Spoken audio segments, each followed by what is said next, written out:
So he asked the question of Sri Ramakrishna, Moshe, have you seen God? And quickly came the answer, yes, my dear boy, I have seen God. I am seeing God right now. I am seeing God much more clearly than I am seeing you. But who wants God? People shed bucketfuls of tears for their family, for wealth, for fame. Is there anyone who is prepared to shed even a single tear for God? Yes, my dear boy, I have seen God. Naren was stunned. His mind was in a turmoil. He couldn't make out who this man was. Is he a saint who claims he has seen God? Is he a wise person who can answer questions like that? Or is he a madcap, an insane personality who calls me Lord Nara? He couldn't make up his mind.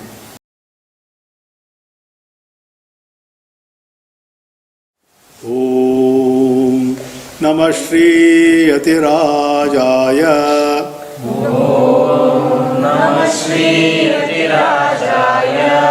Vivekananda Suraye. Vivekananda Suraye. Satchit Sukha Swarupaya. Satchit Sukha Swarupaya. Swamine Tapaharine. Swamine Tapaharine.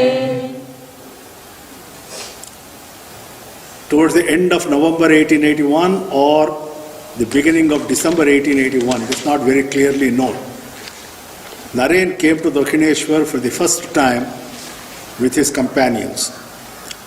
Sri Ramakrishna distinctly remembers what happened that day. He says they came by the door leading to the river Ganga, entered the room was full of people.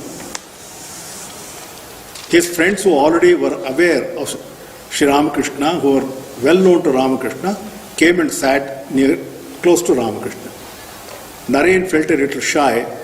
He sat a little away.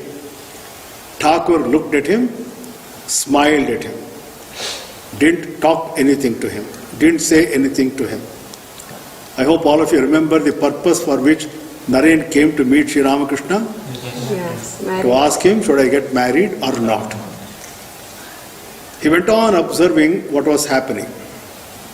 People are asking questions and Sri Ramakrishna was giving them answers.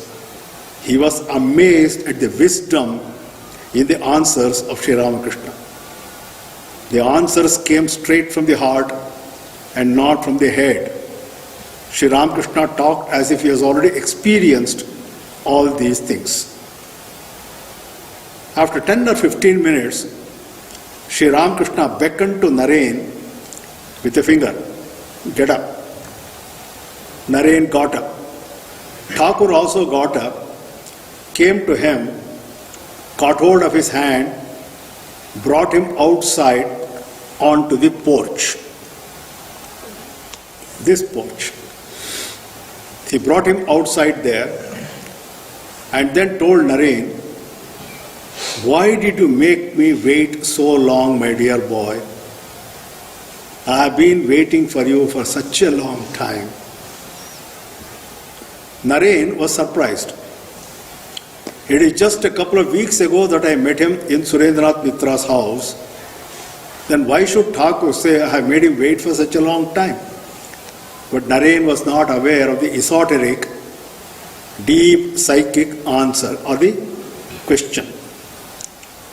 On the day, at the time when Naren was born, Sri Ramakrishna was standing on top of the terrace, looking towards Kolkata, and he saw a shooting star descend from the heavens and fall on Kolkata. That day he told many of the people in the temple, a great personality has taken his birth in Kolkata. He is destined to come to me one day. He is destined to come to me one day. People forgot about it. Ramakrishna did not forget. Now, seeing Naren in Surendra's house, he recognized him instantly. That is why he asked him, or he made that statement. why did you delay so long? Why did you make me wait so long? Then he did something which Naren simply could not understand. Sri Ramakrishna folded his hands and told Naren, O Lord Nara, incarnation of Lord Narayana, you are born on this earth for the welfare of humanity. Naren says, I couldn't understand what the old man is talking about. Sounded rubbish. I am Lord Nara, incarnation of Lord Narayana. I hope you know who Nara and Narayana were. They are two sages who live in the Himalayas, and whenever there is some problem in India, they come down to help people. And at the time of the Mahabharata, they came down as Arjuna and Shri Krishna. Nara came as Arjuna. Narayana came as Shri Krishna. You know, every chapter of the Mahabharata, every canto commences with a prayer to Nara Narayana. Saluting Nara and Narayana, Saraswati and Vyasa, Mahabharata has got to be read. This is the prayer.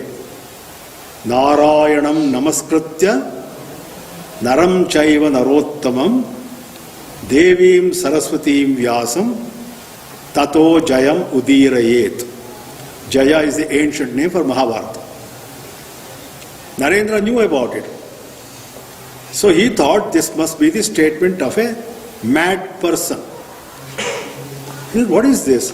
The man is behaving like mad. Then Thakur told him, just wait, I'll be back. He went inside, brought some sweets, wanted to thrust them into the mouth of Naren. Naren protested. I have my friends inside, I'll have the sweets along with them. Oh no, they will have in their own sweet time. But you see, I want to feed you with my own hands. He thrust the sweets into the mouth of Naren, then again caught hold of his hand, brought him back to his room. Naren sat at the proper place. And after a few minutes, Thakur looked at him and asked him, why don't you sing that song which you sang the other day? So Naren sang that song, Monochalo Nija Niketoni. Everybody was thrilled. Thakur went into half unconscious state, Ardha Bahya Avastha. Samadhi, Savikalpa, Samadhi. Then Naren went on observing the questions being asked by people and the answers given by Sri Ramakrishna. Then it occurred to him, I have to find out who this person is. What is the best way? Ask him the question which I have asked so many great people. I told you yesterday, he was in the habit of going around asking important people, sir, have you seen God? Nobody had answered satisfactorily. So he asked the question of Sri Ramakrishna, Moshe, have you seen God? And quickly came the answer, yes, my dear boy, I have seen God. I am seeing God right now. I am seeing God much more clearly than I am seeing you. But who wants God? People shed bucketfuls of tears for their family, for wealth, for fame. Is there anyone who is prepared to shed even a single tear for God? Yes, my dear boy, I have seen God. Naren was stunned. His mind was in a turmoil. He couldn't make out who this man was. Is he a saint who claims he has seen God? Is he a wise person who can answer questions like that? Or is he a madcap, an insane personality who calls me Lord Nara? He couldn't make up his mind. At the end of the day, he told Thakur, I have to go back home. Thakur told him, Abar Eshu, come again. Naren had absolutely no intention of coming back. I also told you yesterday that the university exams used to be held in January and February, and examinations were coming closer. So Naren decided to go to his grandmother's residence and to study for the exams, undisturbed. 3 weeks later, I've shown you the picture of that room, the staircase and all that. 3 weeks later, one afternoon, he was sitting at a desk in that room studying when he felt some unseen power pull him up from his seat. Unwillingly, he got up from the seat. The force pulled him towards the door. He came to the door, started climbing down the steps, came to the street and started walking towards Dakshineswar. He didn't know the way. First time he had gone with his friends in a horse carriage. Now he had to walk. He had to inquire of people.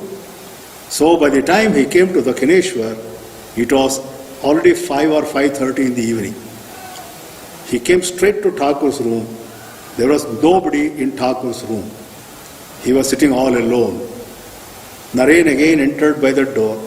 Thakur welcomed him, told him to come and sit by his side. Naren said, "No, I'll sit on the floor." He sat at the feet of Thakur. Thakur went on asking him about the family. Then he himself got down, sat next to Naren. He went on talking to Naren. He appeared to be absolutely normal. No sign of insanity. Absolutely normal. Naren was rather reassured. This time the old man is not going to play any tricks. But just then he saw a look in the eyes of Sri Ramakrishna which he could not understand. Indrawn. He says, like the look in the eyes of a hen which is sitting over an egg trying to hatch it, total indrawn concentration. Before Naren could understand what was happening, Sri Ramakrishna raised his right foot, placed it on the right knee of Naren, and Naren's head started reeling. The roof started moving about him. The walls started revolving around him. He got scared. He shouted, "What are you going to do to me? Are you going to kill me?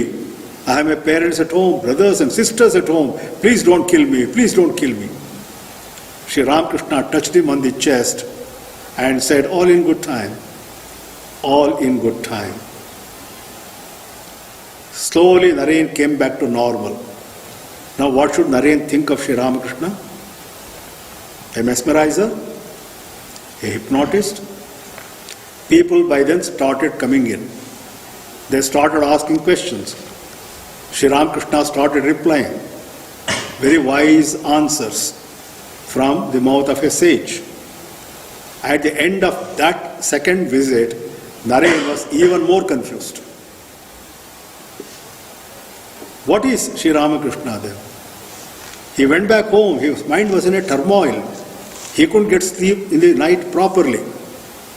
1 week later, without any force pulling him up, voluntarily he came to Dakshineswar.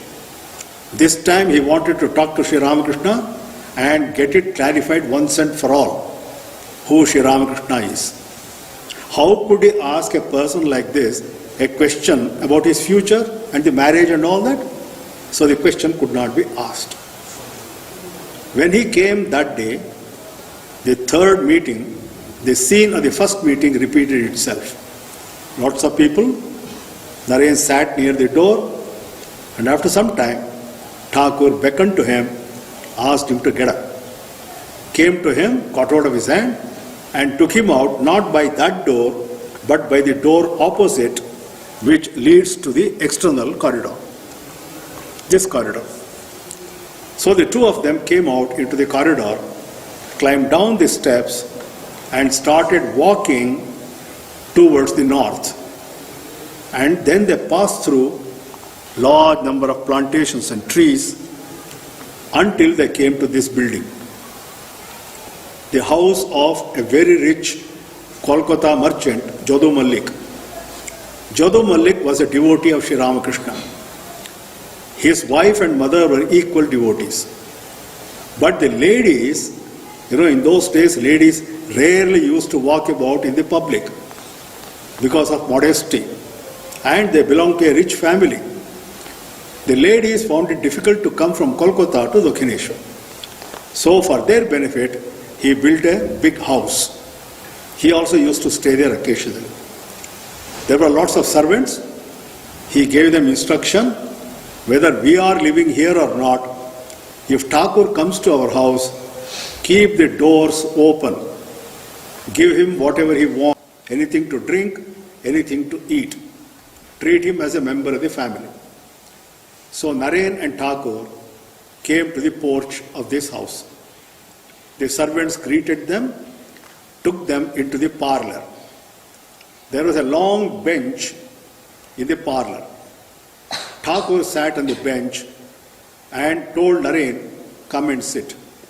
Naren sat by Thakur's side. This time Naren was ultra cautious. He didn't want to be overtaken by the willpower of Sri Ramakrishna. He prided himself that he has got such an enormous willpower. How could that be overcome by another individual? But after a few minutes, once again he saw the same look in the eyes of Sri Ramakrishna. Inward concentration. Now Naren was on the guard. He saw Sri Ramakrishna come closer to him. Naren went back. Thakur came closer. Naren went back. Naren says, there was a comedy. He trying to come towards me and I moving away from him. How far could Naren move away from Thakur? The bench had an edge. He would have fallen off. So he had to stop, and then Sri Ramakrishna put the palm of his right hand on the chest of Naren, stroked it up. Naren lost all consciousness. Completely lost all consciousness. How long he remained in that state, he doesn't remember. When he came back to normalcy, he saw Sri Ramakrishna smiling, stroking his chest downwards. My dear boy, I know who you are, but you don't know who you are. I asked you lots of questions. You answered them faithfully. I had a rough idea as to who you were, but now it is all confirmed. I know who you are. You don't know who you are. But the day you come to know who you are, you will not remain on this earth any longer. You will fly away like a free bird. He made that prophecy. Sri Ramakrishna told this prophecy to a few other disciples also. So it became a standard joke in the Ramakrishna order occasionally for sannyasis or brahmacharis to ask Swami Vivekananda, Swamiji, do you know who you are? And Swamiji always used to pass it off like a joke, laughing. Couple of weeks before his Mahasamadhi, when they were all having dinner in Bengaluru, a brahmachari asked him, jokingly, Swamiji, do you know who you are? Swamiji replied in a grave voice, yes, I know who I am. There was a hushed silence. Swami Brahmananda came running, the president of the Ramakrishna order. He caught hold of Naren's hands and said, Naren, don't tell us that. Say you don't know who you are. No, Raja, Swamiji said, I know who I am. From that day, every time Naren Swamiji used to go for a walk in the Bengaluru grounds with somebody or other, he would point to a particular spot and say, when I am gone, cremate me there. When I am gone, cremate me there. When we come to the last talk, I will tell you what are the events which happened in the last couple of weeks of the life of Swami Vivekananda. Then you will understand what great people these are. Somebody asked me a question once. It was in Kuala Lumpur. A Malaysian gentleman. I was giving a parlor talk in somebody's house. He asked me a very simple question. There is one person in South India, in Puttaparthi, everybody considers him an avatara. Do you believe in that? I said, sorry, it's a controversial subject, I don't believe. But you see, there is one thing, if you want to know whether a person is an avatara, you can't decide immediately. You have to wait till his last breath. How the person sheds the body. How he leaves the body and leaves the world.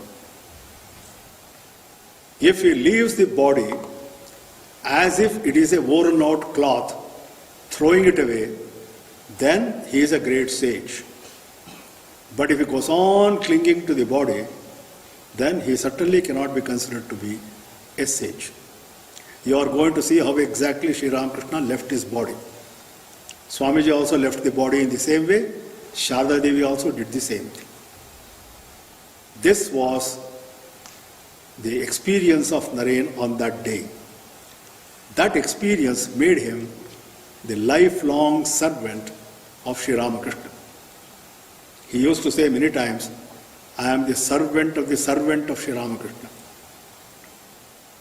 The training of Naren started from that day onwards. Sri Ramakrishna was so happy that Naren had accepted him as a guru. What was the training given to Naren? Sri Ramakrishna had practiced all the 64 Tantra practices. Terrible, each one of them. Not easy. Tantric practices. He had got the Ashtasiddhi. Have you heard of the Ashtasiddhis? Compulsory subject for all our students in Prashanti, Hatha Yoga Pradipika.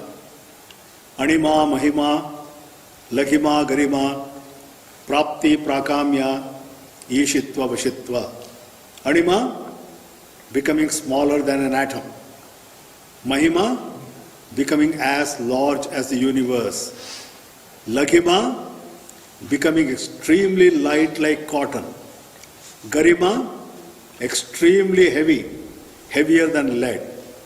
Prapti, sitting at one spot, he can reach out and get whatever he wants. Materialization. Prakamya, no obstacles in the movement. If you are a yogi with the capacity of Prakamya, after the class, you don't have to walk all the way to Sadapurna. You disappear here, you reappear there. There is Prakamya. Ishitva, lordship over everyone, leadership qualities. Vashitva, attracting everybody. These are the 8 siddhis. Sri Ramakrishna had them. He knew the language of birds and animals. You name the power, he had it. But that is not what he taught his disciple. He taught his disciple the basic practices of pranayama. Please remember that. Swami Vivekananda's initial training, Narendra's initial training with Sri Ramakrishna was in the field of pranayama. He was an expert in pranayama. In New York, he gave classes, practical classes on pranayama to Americans. And what the power of the prana is. In his lectures also, he explains the powers of the prana. And most important of all, Sri Ramakrishna polished the method of meditation adopted by Naren.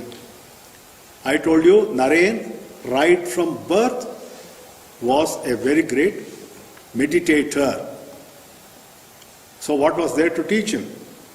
Not teaching him, polishing his teaching. Sri Ramakrishna used to send Naren outside his room to a nearby place known as Panchavati. Panchavati means 5 trees. When Sri Ramakrishna had got to Vrindavan, he brought the saplings of these 5 trees, got them planted there, and in no time they grew up into a lush foliage. There was a platform inside on which Sri Ramakrishna used to sit to meditate. That is where he started sending all his disciples for practice. So Naren also had to go there for practicing meditation. Naren had the habit of sitting for meditation, removing the upper garment. He was wearing only a dhoti. And he used to sit in that place in such a way that his back was to the outside. There were many passers-by. He didn't want to be disturbed, so that he would be looking inside. And unfortunately, for all the people who went there for meditation, they faced one big problem.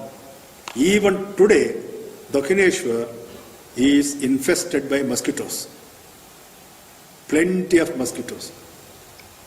Now you can imagine what happens to people who want to meditate there. Their meditation turns out to be a Bharatanatyam.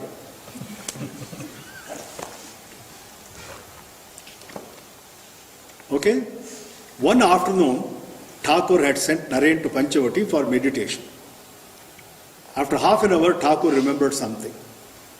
He called another person, disciple, and told him, Girish Chandra Ghosh, a great dramatist, Girish, I want to ask Naren something. Why don't you go and fetch him?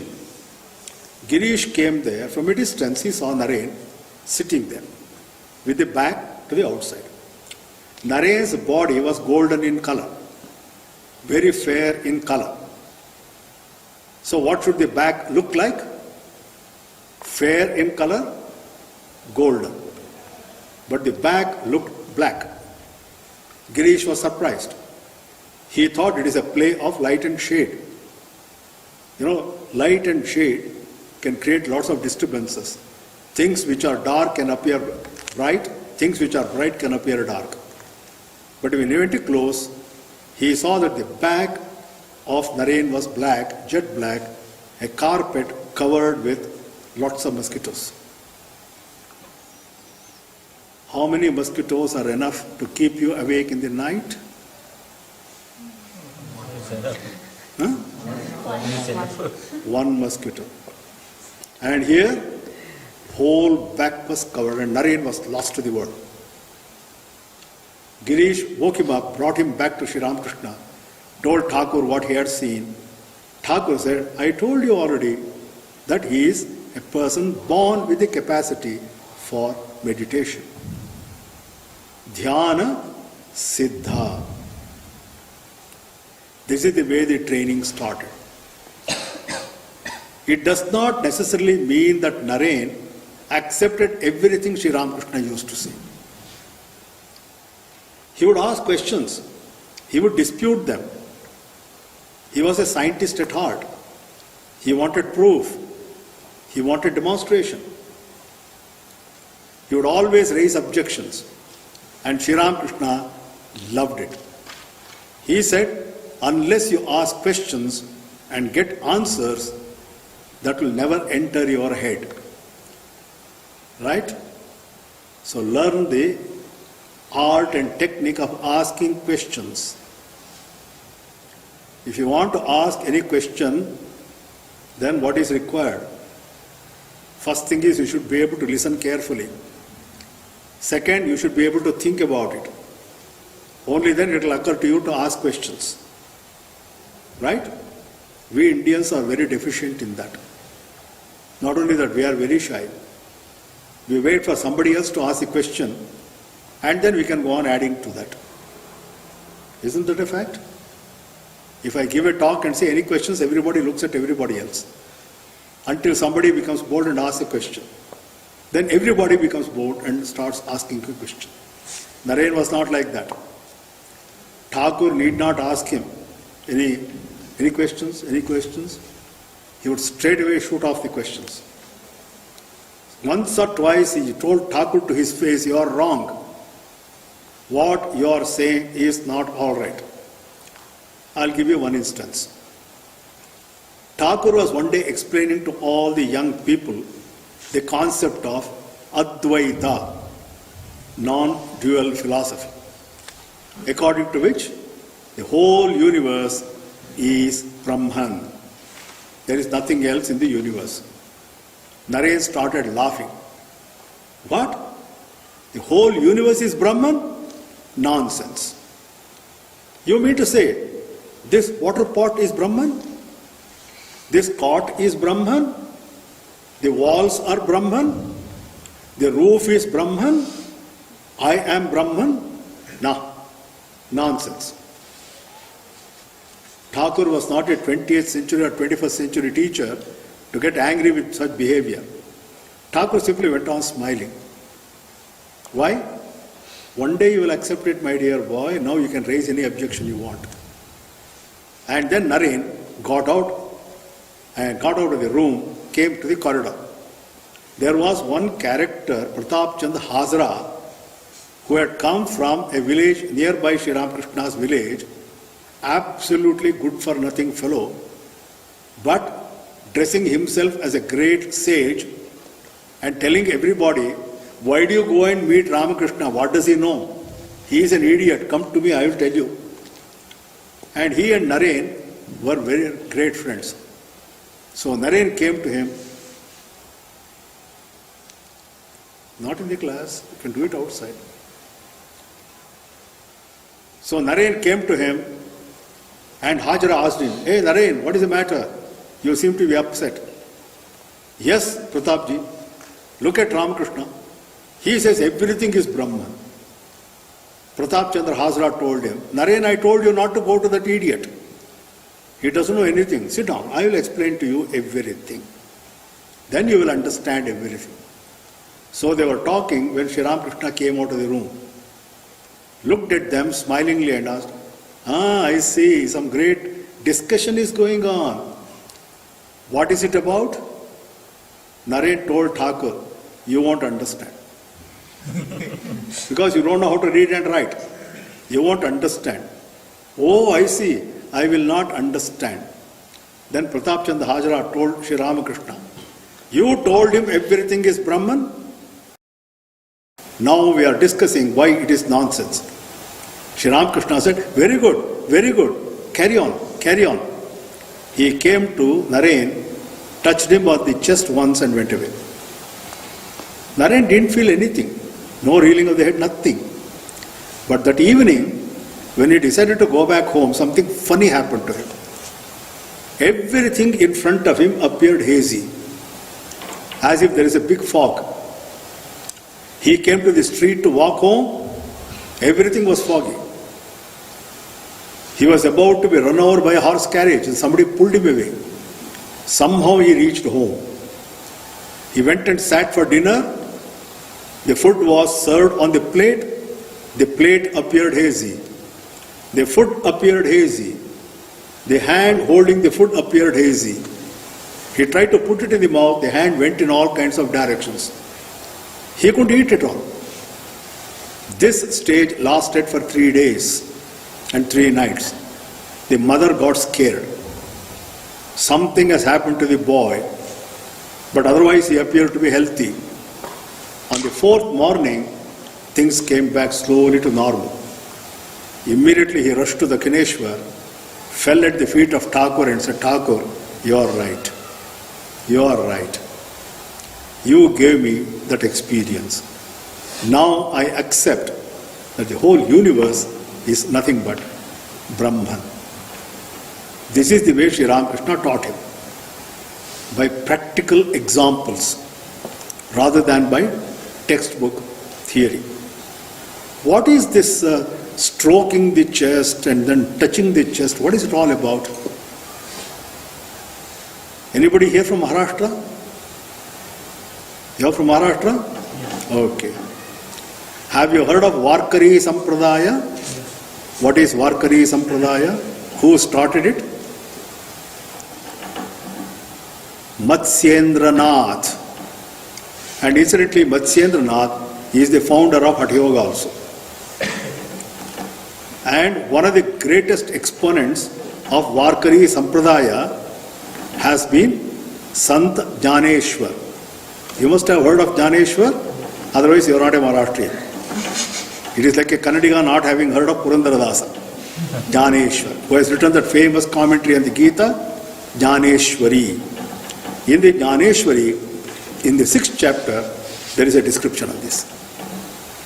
You will find that towards the end of the book, Hatha Yoga Pradipika, by the name Shakti Chalnam.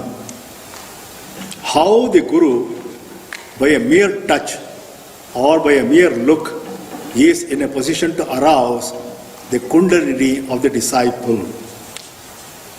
And Swatmarama gives details of your experiences. As the Kundalini starts going higher and higher and higher, you hear various sounds. When it comes to Anahata Chakra, you hear Omkara. When the Kundalini comes to Ajna Chakra, you hear the sound of flute. That is Sri Krishna's flute. Listening to Sri Krishna's flute, the Gopas and the Gopis of Vrindavana had their Kundalini aroused, and the Kundalini would come and stay in Ajna Chakra. These are very esoteric things, part of Hatha Yoga. And what do Maharashtrians call it? Shakti Path. You must have heard of Ganesh Puri? No? Oh, you better brush up on all these things. Ganesh Puri is a very famous center in Maharashtra, where there once lived a sannyasi, Swami Nityananda, a practitioner of Varkari. His disciple was Swami Chidananda. And Chidananda's disciple, Chidvilasananda, a lady. She is running that ashram now. They specialize in this. Arousing the Kundalini temporarily. Do you attend the Maitri Milan in the morning? Yes. Do you recite the Gita shlokas? Yes. Huh? Divyam dadami te chakshuhu pashyame yogamaishwaram. Do you remember that passage? Sri Krishna telling Arjuna, you want to see my divine form, cosmic form? You can't with these bare eyes. I will give you divine eyes. What is a divine eye? Third eye of Shiva. When does it open? When the Kundalini reaches Ajna Chakra, the third eye opens. Intuition, knowledge by intuition. Patanjali describes all this in very great detail in Yoga Sutras. You join our MSc, we will teach you all these things. It's compulsory anyway. No BSc or MSc student can leave the portals of this institute unless he or she has studied these subjects. Every Thursday, Friday, Saturday morning, upstairs, I conduct a class for MScs on Patanjali Yoga Sutras. Right now, I am talking to them about these concepts. This is known as Shakti Path. What Sri Ramakrishna did to Narendra was exactly what Sri Krishna did to Arjuna. Arousing the consciousness. Please remember that. It is nothing esoteric, it is nothing otherworldly. It is described in our scriptures. One day, Sri Ramakrishna was talking to his disciples in the room when somebody asked him a question. Thakur, what is the basic philosophy of Ramanujacharya, the founder of the second system of philosophy? What is that? Vishishtadvaita, qualified non-dualism. Sri Ramakrishna said, every believer in God is called a Vaishnava. He believes in Vishnu. There is a code of conduct. If you believe in Vishnu, you should help all the other believers in Vishnu. Went on talking like this. Suddenly stopped and exclaimed, what is this help? How dare you claim that you are helping others? Who gave you the authority? Only He can help others. What is it you can do? Serve others. And he coined a phrase which has become very famous in the Ramakrishna mission circles. Shiva Jnyaner, Jiver, Seva. Serve humanity by seeing in human beings the divine Shiva. Sri Swami Vivekananda used to say, be thankful to the beggar. Why?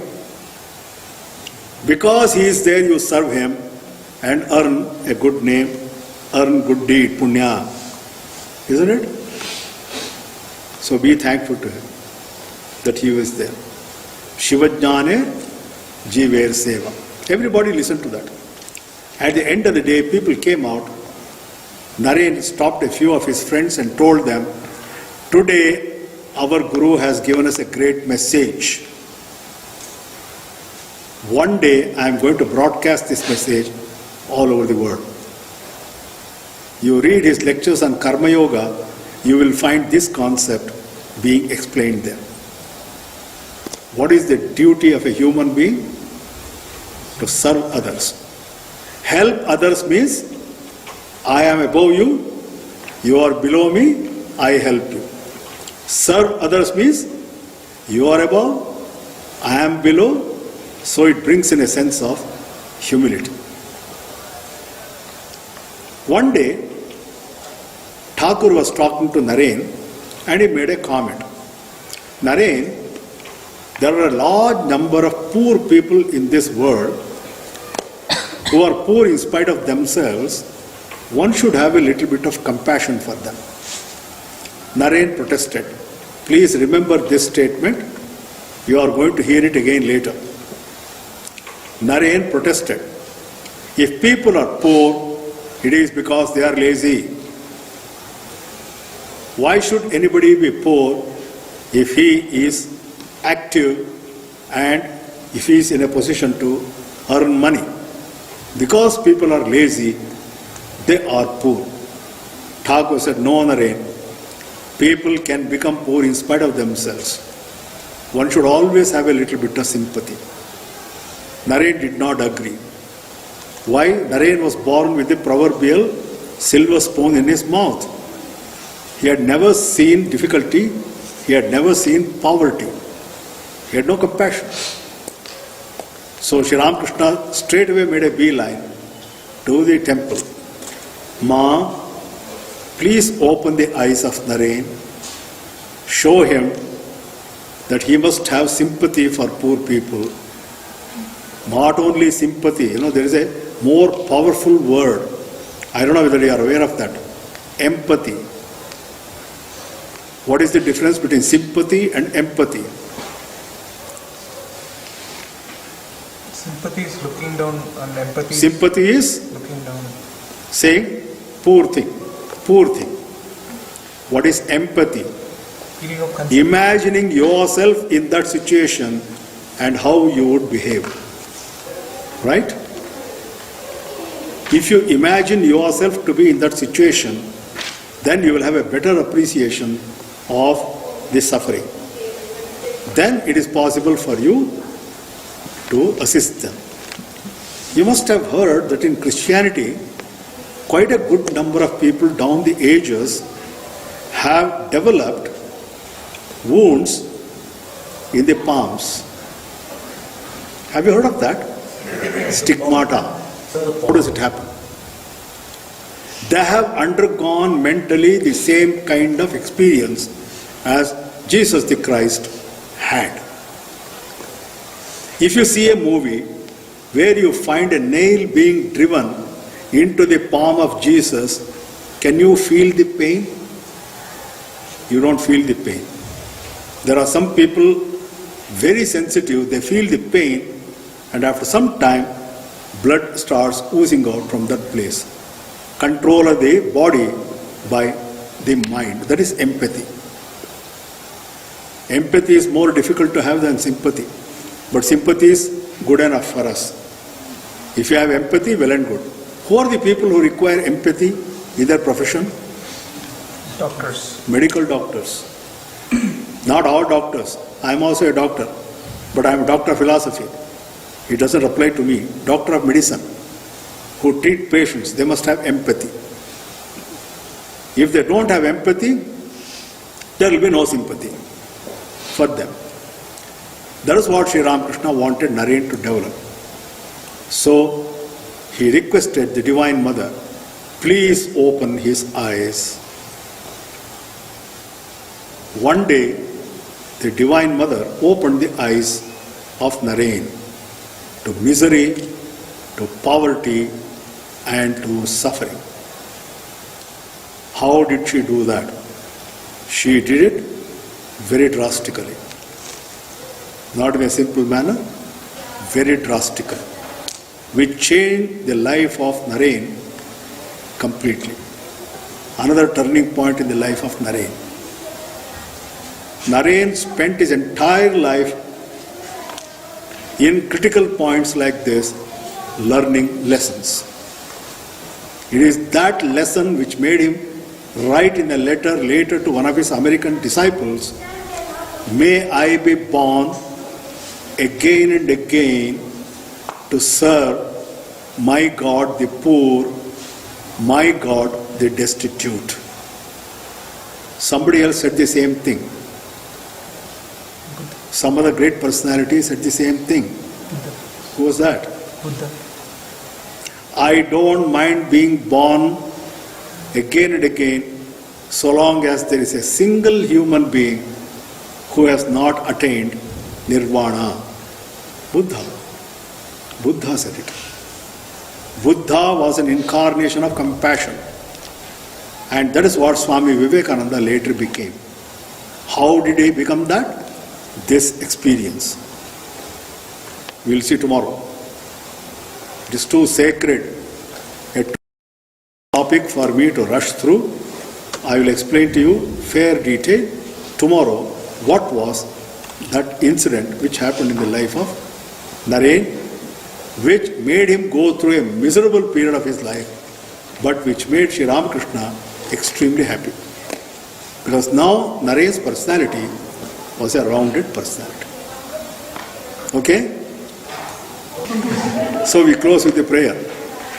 Harihi Om Tat Sat. Harihi Om Tat Sat. Shri Ramakrishna Arpanamastu. Shri Ramakrishna Arpanamastu.